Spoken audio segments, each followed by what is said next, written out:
Kita ke sorotan lainnya, Saudara. Pemerintah akan mengganti sistem kelas 1, 2, dan 3 BPJS Kesehatan melalui sistem kelas rawat inap standar atau KRIS. Tahapannya dimulai dengan standarisasi ruang inap rawat kelas 3 rumah sakit. Mulai tahun ini, pemerintah akan menghapus kelas 1, 2, 3 BPJS Kesehatan dan akan menerapkan sistem kelas rawat inap standar atau KRIS. Menteri Kesehatan Budi Gunadi Sadikin menjelaskan, perubahan ini untuk memberikan standar baru, khususnya bagi peserta kelas 3 BPJS Kesehatan. Kelas BPJS sekarang sudah diproses ya beberapa kali, mudah-mudahan sebentar lagi aturannya keluar, kita akan melakukan standar minimal. Ya, jadi standar minimal kelas yang namanya KRIS, ya satu supaya lebih bagus lah layanannya ke masyarakat. Yang saya ingat nomor 1 maksimal ruang bednya itu satu ruangan 4. Kemudian ada kewajiban harus ada kamar mandi. Ketua Umum terpilih pengurus Pusat Ikatan Ahli Kesehatan Masyarakat Indonesia Yakmi Hermawan Saputra menyebut, kelas 3 BPJS Kesehatan memang harus distandarkan dengan meningkatkan fasilitas dan kenyamanan. Tetapi lebih kepada standarisasi untuk skala yang paling minimal, terutama untuk kelas 3 yang selama ini sebagian mendapatkan PBI, penerima bantuan iur. Untuk kelas 3 itu dimulai atau di-trial untuk distandarkan, fasilitasnya ditingkatkan, kenyamanannya dioptimalkan, dan yang pasti orang yang berhak mendapatkan hak sesuai dengan prinsip gotong royong dalam sosial asuransi seperti ini. Pemerintah menyebut belum ada perubahan besaran iuran peserta BPJS Kesehatan terkait pergantian sistem kelas BPJS. Bagi masyarakat miskin, iurannya Rp42.000 per bulan yang dibayarkan pemerintah. Bagi pekerja penerima upah atau pekerja informal, besaran iurannya 5% dari upah, di mana 4% dibayarkan oleh pemberi kerja dan 1% oleh pekerja. Sedangkan bagi pekerja sektor informal yang tidak memiliki penghasilan tetap, terbagi menjadi 3 kelas. Kelas 1 dengan iuran Rp150.000 per bulan, kelas 2 dengan iuran Rp100.000 per bulan, dan kelas 3 sebesar Rp35.000 per bulan. Dengan iuran tersebut selama ini ruang perawatan kelas 1 berisi 2 hingga 4 pasien. Ruang kelas 2 berisi 3 hingga 5 pasien dan ruang kelas 3 berisi 4 sampai 6 pasien. Agar bisa menerapkan kelas rawat inap standar, rumah sakit harus memiliki sejumlah kriteria. Di antaranya adanya tenaga kesehatan per tempat tidur. Ruang perawatan sudah terbagi berdasarkan jenis kelamin, usia, dan jenis penyakit. KRIS juga menerapkan standar maksimal 4 tempat tidur per ruang. Selain itu, dalam ruang perawatan harus terdapat kamar mandi dan outlet oksigen. Kemenkes mencatat, hingga saat ini terdapat 12 rumah sakit yang sudah siap menerapkan kelas rawat inap standar. Tim Liputan, Kompas TV. Lalu bagaimana penerapan penggantian sistem kelas BPJS Kesehatan menjadi sistem kelas rawat inap standar atau KRIS? Kita akan berbincang dengan Kepala Biro Komunikasi dan Pelayanan Publik Kementerian Kesehatan Siti Nadia Tarmizi. Selamat malam, Bu Nadia. Selamat malam, Mbak Cindy. Salam sehat.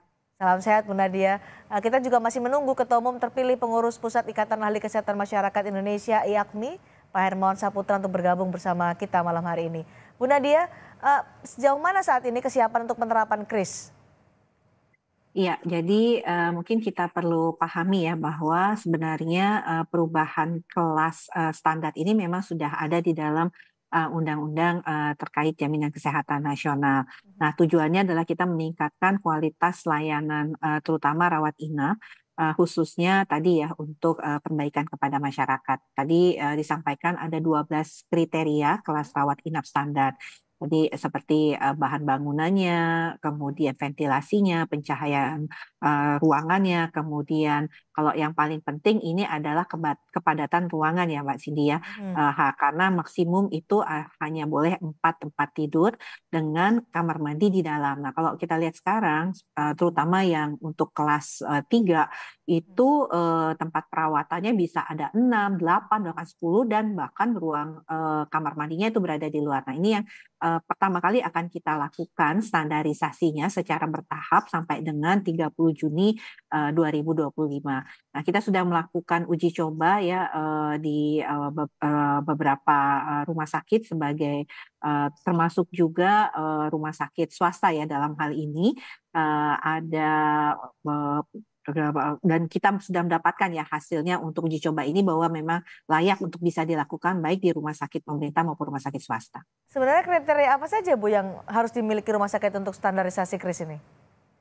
Tadi ada 12 kriteria yang saya sampaikan ya. Pertama misalnya bangunannya tidak memiliki porositas, ventilasi, ukuran ventilasi udaranya seperti apa, pencahayaan ruangannya, kemudian minimal di satu tempat tidur itu ada 2 stop kontak ya. Kalau kita lihat kan di belakang tempat tidur itu sering ada panel. Nah, itu harus disediakan untuk kelas rawat inap termasuk kelas rawat inap kelas 3 dalam hal ini. Kemudian kita tahu ada pengatur suhu ruangan dan kadang-kadang untuk bel pasien mungkin ya, bel memanggil perawat kan kadang-kadang di kelas 3 itu seringkali kita tidak temukan seperti itu ya kan. Kemudian outlet oksigen dan tadi kapasitas maksimumnya hanya boleh 4 tempat tidur per satu ruangan. Oke, respon dari rumah sakit seperti apa soal standarisasi ini Bu Nadia?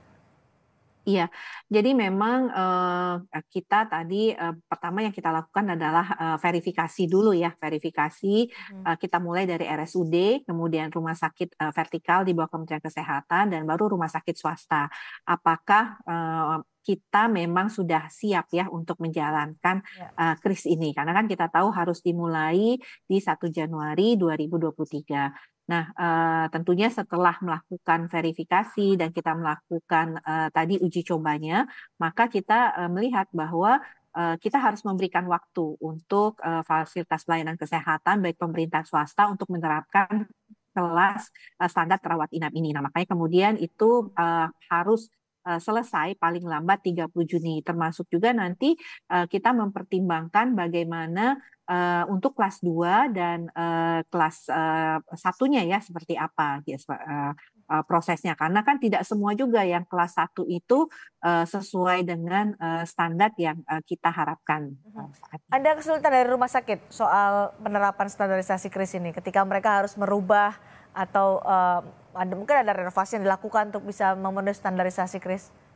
Ya, betul sekali. Jadi memang tantangannya tadi ya, terutama di kelas 3 ya, Mbak Sidi ya. Karena kan kelas 3 tadi kami sampaikan, umumnya itu bisa 10 sampai 15 orang, bahkan kemudian itu dari jumlah tempat tidur saja ya. Kemudian mereka kan harus merenovasi lah ruangannya itu untuk bisa hanya 4. Terus di dalamnya harus ada kamar mandi untuk tiap 4 tempat tidur. Selain itu tadi outlet oksigen itu kan harus dibuat ya, karena selama ini kan biasanya tabung-tabung itu yang diberikan kan biasanya. Nah, jadi ya memang membutuhkan beberapa hal ya, terutama dalam hal renovasi. Selain juga untuk melihat lagi bagaimana penyesuaian kelas rawat inap standar ini. Makanya nanti kelas 2, kelas 1 itu belakangan kita lakukan penyesuaiannya. Karena kita utamakan dulu yang kelas 3. Karena yang kelas 3 ini memang paling banyak membutuhkan perubahan. Bukan ini ada standarisasi dengan KRIS, tidak ada kelas 1, 2, 3 untuk BPJS Kesehatan. Sementara untuk iurannya, mereka yang membayar untuk kelas 1 kan lebih mahal dibandingkan dengan kelas 2 dan kelas 3. Tapi kemudian ditiadakanlah kelas 1, 2, 3 di BPJS Kesehatan mendapatkan fasilitas yang sama dengan mereka yang membayar lebih rendah dibandingkan mereka yang kelas 1. Itu bagaimana penjelasan soal ini, Bu? Ya, jadi memang ada roadmap-nya ya untuk penerapan kelas rawat inap standar ini. Jadi kita memang sudah mulai tadi ya dengan uji coba tahap pertama itu di 4 rumah sakit milik pemerintah. Kemudian kita tambahkan lagi 10 rumah sakit yang mulai juga sudah ada rumah sakit swasta dengan berbagai tipe. Nah, dari sini kita sudah bisa melihat bahwa memang pertama diperlukan waktu untuk penyesuaiannya, termasuk tadi ya perhitungan untuk kapasitas bed occupation rate-nya seperti itu. Jadi untuk penerimaan pasien juga harus diperhatikan karena kalau renovasi terus nanti nggak menerima pasien kelas 3 juga sulit ya. Nah, kalau untuk kelas 2, kelas 1 tentunya sampai saat ini tidak ada perubahan manfaat yang diterima. Jadi mereka tetap mendapatkan manfaat karena memang iurannya juga tadi disampaikan Mbak Cindy kan masih membayar masih 150.000 per bulan untuk kelas 1, 100.000 per bulan untuk kelas 2. Ya, jadi haknya tidak berubah kalau sampai saat ini. Haknya tidak berubah? Betul, jadi dia tetap yang kelas 1 misalnya itu dapat sekamar 2 atau yang kelas 2 itu tetap misalnya sekamar bertiga itu tetap sama. Oke, sampai kapan targetnya Ibu soal ini? Nanti kan masih sekarang ke kelas 3 dulu, bagaimana bertahap menuju kelas 2, kelas 1 sampai ini akhirnya selesai di pengganti sistemnya? Kita cukup punya banyak waktu ya, sampai dengan akhir 30 Juni 2025. Nah tentunya kalau kelas 1, kelas 2 itu kan terakhir dan tentunya nanti perlu ada pembahasan juga terkait manfaat, kemudian iurannya dan pengaturannya seperti itu. Baik, yang paling penting adalah ada standarisasi dengan KRIS, tapi hak manfaatnya yang didapatkan oleh pembayar iuran kelas 1 dan kelas 2, kelas 3 tidak berubah gitu ya? Iya, betul. Malah yang kelas 3 sekarang akan mendapatkan manfaat lebih, sementara kelas 1, kelas 2 itu tidak berkurang sama sekali manfaatnya. Terima kasih Ibu Nadia sudah bergabung bersama kami di Sapa Indonesia Malam.